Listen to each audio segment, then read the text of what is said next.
예수소망교회 새벽 예배 말씀은 히브리서 11장 27절부터 31절까지 믿음으로 보이지 아니하는 자를 보는 것 같이 라는 제목으로 말씀을 드리겠습니다.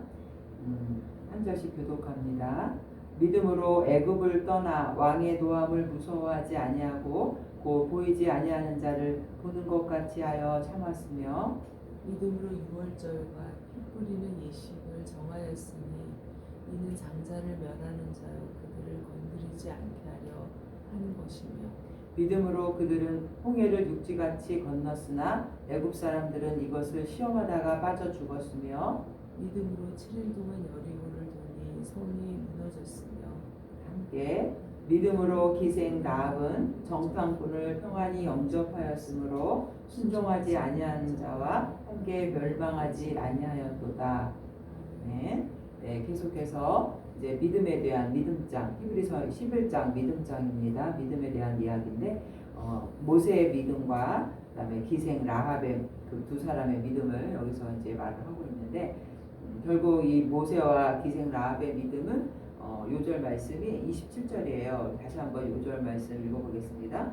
믿음으로 애굽을 떠나 왕의 노함을 무서워하지 아니하고 곧 보이지 아니하는 자를 보는 것 같이 하여 참았으며 보이지 아니하는 자를 보는 것 같이 참았다. 즉 보이지 아니하는 자는 하나님, 눈에 보이지 않는 하나님을 보는 것 같이 하나님을 보는 것 같이 참았다, 인내했다라는 그런 말이거든요. 결국 믿음이라는 것은 우리가 아까 히브리서 1장에서도 나오지만 믿음이라는 우리가 그냥 정의를 하자면은 믿음은 보이지 않는 것들의 11장 1절에 믿음은 바라는 것들의 실상이요 보이지 않는 것들의 증거니. 우리가 소망하고 바라는 것들의 실체, 확신한 것이라는 거죠. 보이지 않는 것들의 증거라는 것입니다. 그래서 오늘 이 두 사람은 모두 눈에 보이지 않는 하나님이지만 다만 그 하나님이 그 말씀하신 약속의 말씀을 믿고 또 그거를 그냥 듣고 지나치는 게 아니라 행함으로 삶 속에서 행동으로 나타나는 그 열매가 있었기 때문에 놀라운 하나님의 역사를 체험하게 된 것이죠. 자, 우선 모세의 믿음은 27절부터 29절까지인데 모세는 27절에 왕의 노함을 무서워하지 아니하였다. 여기서 왕은 바로 왕이죠. 이스라엘 백성들을 이제 이끌고 나가려고 할 때 바로가 안 된다고 그랬잖아요. 그래서 나중에 결국 하나님이 10가지 재앙을 통해서 이 이스라엘 백성들을 해방시키는데 정말 이 모세 이 혼자서 이 백성들을 이끌어갈 때 그 왕의 서슬퍼런 그런 위협을 그 혼자서 감당하기가 굉장히 힘들었을 거예요. 그렇지만 모세는 눈에 보이지 않는 하나님을 믿는 거죠. 그 모세에게 주신 하나님의 지팡이. 어떻게 보면 지팡이는 정말 아무것도 아니잖아요.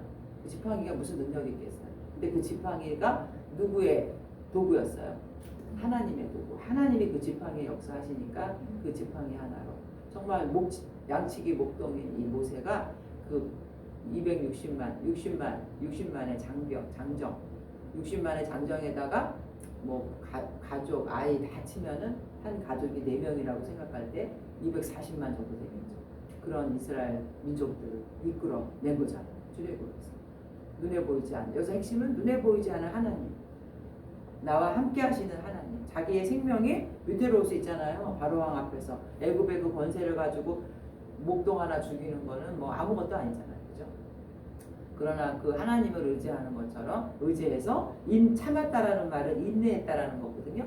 근데 인내라는 말 속에는 어떤 뜻이 있냐면은 자기가 자기의 그 의지, 그 고난을 눈에 아주 힘있게 자기의 그 어떤 굳센 의지 그런 걸로 자신을 지킨다는 그 단어에서 나왔는데 이게 인내라는 단어가 됐거든요.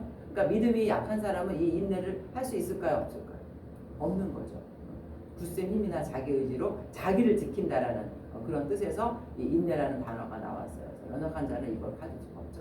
근데 모세는 하나님을 의지했기 때문에 결국 그렇게 인내할 수 있었고 그 인내할 수 있는 힘을 주시는 분이 바로 하나님. 그리고 그 삶 속에서 그 세상에 보이는 그 부귀영화, 애굽 왕의 왕자의 그 모든 부귀영화를 내려놓을 수 있었다는 것은 결국 세상의 그 부귀보다 뭐를 더 바란 거냐면 하나님 나라의 상급, 하나님의 영원한 약속, 전지전능하심. 이 세상에 다 하나님의 말씀으로 창조되었고 모든 내 생명까지도 누가 갖고 있다? 주님이 갖고 있다라는 그 믿음이 있었기 때문에 그래서 이 하나님의 존재를 믿었다는 거죠. 그래서 예레미야 23장 24절에 보니까 하나님에 대한 온 우주 가운데 있는 하나님을 어떻게 고백했냐면 예레미야가 여호와의 말씀이니라 사람이 내게 보이지 아니하려고 누가 자신을 은밀한 곳에 숨길 수 있겠느냐 여호와가 말하노라. 따라서 하세요. 나는 천지에 충만하지 아니하냐. 천지에 충만하지 아니하냐. 하나님은 눈에 보이지 않지만 지금 이 순간에도 성령께서 우리와 함께 하시고 우리 예배를 받으신 그런 분입니다. 눈에 보이지 않는다 그래서 하나님이 안 계시다라고 말하는 것은 정말 어리석은 거죠. 그러나 이게 눈에 보이지 않는 하나님을 아무나 볼 수 있는 건 아니에요. 우리 인간의 육체의 눈으로 하나님을 볼 수는 없죠. 믿음의 눈으로. 그걸 우리가 그냥 특수한 렌즈라 그래야 되나? 믿음의 특수한 렌즈로 주님을 보는 거죠. 본다라는 말은 말씀을 듣는 거죠. 하나님의 말씀을 깨닫고 성령께서 그 말씀을 조명해 주는 게 결국 우리는 하나님을 본다라고 말할 수 있는 거죠. 하나님의 뜻을 깨달을 수 있으니까. 그래서 이 믿음이라는 거는 결국 우리가 인간의 눈으로 보는 것이 아니라 믿음의 눈으로 하나님의 말씀을 깨닫는 것을 우리는 본다라는 말로 이제 할 수 있는 거죠. 그래서 이 모세가 보이지 않는 하나님을 보는 것처럼 믿었기 때문에 결국은 이스라엘 백성들을 그 서슬퍼런 그 바로 왕의 그 권력에서 이끌고 나올 수 있었고 28절에 보니까 믿음으로 유월절 피 뿌리는 예식을 정하였으니 이는 장자를 멸하는 자로 그들을 건드리지 않게. 이게 유월절 예식이죠.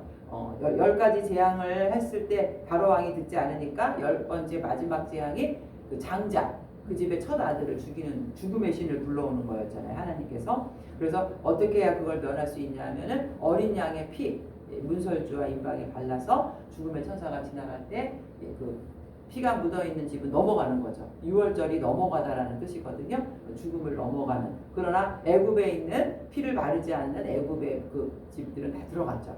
애굽의 민족, 애굽 사람들의 아들 다 죽은 거예요. 장자들은.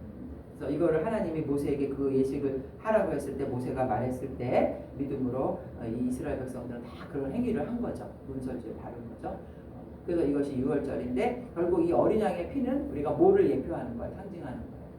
예수 그리스도의 보혈. 그래서 예수님의 보혈이 나의 죄를 사한다고 믿는 사람들은 결국 영원한 생명을 얻게 되는 거고 죽지 않게 되는 거죠. 그리고 29절에 믿음으로 그들은 홍해를 육지같이 건넜으나 애굽 사람들은 이것을 시험하다가 빠져 죽었으며 결국 이스라엘 백성들이 그 애굽을 빠져나와서 막 가고 있을 때 이 강박한 바로 왕이 또 후회를 하면서 다 쫓아왔잖아요. 그죠? 그 쫓아온 것도 그냥 쫓아온 것이 아니라 기병과 잘 훈련된 그 전사들. 근데 그 사람들은 여기서 뭐라고 표현했냐면은 이스라엘 99절에 애굽 사람들은 어떻게 됐어요? 이거를 시험하다가 빠져 죽었어요. 이스라엘 백성들이 홍해를 건널 수 있는 거는 믿음으로 걷는 거예요. 우리가 그냥 인간적으로 생각해봐도 그 물이 막 그 홍해가 있는데 그거를 어떻게 건너가겠어요. 근데 모세가 하나님이 그 지팡이를 들었을 때 갈라지니까 하나님 우리를 도우시는구나. 믿음으로 건넌 거잖아요. 근데 애굽의 군대들은 하나님을 믿음으로 그걸 걷는 게 아니라 오히려 하나님을 대적하는 마음으로 이스라엘 백성들을 죽이려고 간 거잖아요. 그러니까 그들은 시험하다라는 말을 사용한 거죠. 하나님을 시험하다라는 거는 하나님을 믿는 게 아니라 하나님이 정말 계신가 안 계신가 예를 들면 그게 의심하는 것도 시험이죠. 하나님을 믿는 게 시험이 아니잖아. 그러니까 애굽의 군대들은 오히려 하나님을 믿고 들어간 것이 아니라 오히려 이스라엘 백성들을 죽이려고 대적하려고 들어갔을 때 시험하다라는 표현을 사용한 거야. 그들은 다 어떻게 됐어요? 결과가 다 물속에 빠져서 죽고 말았던 거죠. 결국 우리가 하나님을 믿는다는 거는 정말 나의 연약함을 인정하고 내가 죄인이고 하나님의 전지전능하심을 믿는 게 믿음이잖아요. 그럴 때 역사가 일어나는 거죠. 그래서 이 홍해 사건을 고린도전서 10장 2절에서는 세례로 표현을 해요. 모세에게 속하여 다 구름과 바다에서 세례를 받고 이게 이 홍해를 건너는 사건을 통해서 우리의 죄가 다 물에 씻겨지고 죽었고 이제 우리 새로 거듭났다. 하나님의 자녀로 거듭났다. 이렇게 이제 표현을 하는 거죠. 그리고 30절과 31절은 이제 기생 라합에 대한 믿음이에요. 믿음으로 7일 동안 여리고를 동이 성이 무너졌으며, 사실 이 여리고 성은 이 뭐 하여튼 1.5m인가 이 벽의 두께가 하여튼 엄청 두꺼운 벽이 난공불락이라는 말을 사용해요. 그러니까 도저히 인간의 어떤 전쟁으로는 이길 수 없는 엄청난 두께와 맥겹으로 된 성이에요. 아무도 그 성을 이길 수가 없는 거죠. 그래서 그 구약의 여리고 성을 한번 우리가 이게 인터넷에 들어가서 찾아보면 엄청 강한 성이었거든요. 근데 이 방법이 뭐였냐면은 이스라엘 백성들에게 하나님이 그 성을 하루에 한 바퀴씩 돌아라. 그리고 마지막 날에는 7바퀴를 돌아라. 그리고 뭐를 해라? 나팔을 불어라. 이거는 인간적인 생각으로 도저히 이해가 안 가는 거잖아요. 오히려 막 돌을 던지고 뭐 어떻게 해서 전쟁의 무기로 싸워야 되는데, 이 여리고성은 순수하게 하나님의 방법대로 약속의 말씀을 믿고 그냥 말씀대로 행하니까 그 성을 얻은 거죠. 그러니까 여리고성은 싸워서 이긴 게 아니에요. 여리고성은 약속의 말씀을 믿으니까 얻은 거예요. 그러니까 우리가 보통 여리고성과 같은 우리의 인생의 문제를 우리가 어떻게 해결할까 막 지혜를 짜고 막 이래도 결국은 우리가 그 인생의 문제를 해결하는 방법은 뭐예요? 하나님의 말씀대로 순종할 때 그 문제가 해결될 수 있는 거지. 그러니까 이스라엘 백성들이 정말 이 여리고성의 어마한 이 성을 무너뜨린 사건은 믿음으로 정복한 거지 자신의 힘과 능력으로 정복한 게 아니라는 거예요. 그래서 약속의 말씀을 믿는다는 것이 얼마나 중요한 거죠. 그리고 이 성도 무너진 것이 보통 이 성이 무너질 때는 이렇게 안쪽으로 무너져야 되는데, 고고학자에 의하면은 이 성이 이게 바깥으로 무너졌대요. 그러니까 이 성이 도저히 자연과학적인 원리로는 이렇게 뭐 포로 공격하거나 했을 때 이렇게 무너져야 되는데 밖으로 무너져서 백성들이 그 성을 타고 올라가서 정복하기에 너무 좋았다. 그러니까 하나님의 방법대로 아주 기상천외한 방법으로 무너뜨린 거예요. 하나님께서 능력으로. 그래서 이 하나님의 전능하심을 믿지 못했다라면은 결국은 이 성은 무너질 수 없었지만, 또 이스라엘 백성들이 전쟁을 한 번도 해보지 못했잖아요. 그렇죠? 얼마나 불안하고 두려웠겠어요. 그러나 오직 주를 믿고 나갔을 때 하나님의 방법대로 약속의 말씀을 믿었을 때 승리할 수밖에 없었다. 그리고 또 여기서 보면은 기생 라합의 행동, 정탐꾼을 평안히 영접하여 숨겨주니까 순종하지 아니하는 자와 함께 멸망하지 아니했다. 순종하지 아니하는 자는 바로 그 여리고 성에 있던 이방 민족이에요. 이 사람들은 하나님을 안 믿었고 그래서 결국 멸망할 수밖에 없었지만, 이 기생 라합은 하나님이 어떤 분인가를 소문으로 들었어요. 그래서 고백이 여호수아 2장 8절에 이렇게 고백해요. 이 라합이 말하되 여호와께서 이 땅을 너희에게 주신 줄을 내가 아노라. 우리가 너희를 심히 두려워하고 이 땅 주민들이 다 너희 앞에서 간담이 녹나니 이는 너희가 애굽에서 나올 때에 여호와께서 너희 앞에서 홍해물을 마르게 하신 일과 너희가 요단 저쪽에 있는 아모리 사람의 두 왕 시온과 옥에게 행한 일, 그들을 전멸시킨 일을 우리가 들었습니다. 우리가 듣자 마음이 녹았고 너희로 말미암아 사람이 정신을 잃었나니 너희의 하나님 여호와는 위로는 하늘에서도 아래는 땅에서도 하나님이십니다. 결국은 천지의 주제이신 하나님이 너희의 하나님, 하나님의 전능하심을 고백한 거죠. 이방 여인 기생 라합이. 그러니까 결국 이렇게 모든 신들 중에 너희가 믿는 신이 최고다 이렇게 고백을 했을 때 결국 라합의 행동은 그들을 숨겨줄 수밖에 없었던 거죠. 그러면서 나만 살려주지 말고 우리 가족들을 다 살려달라.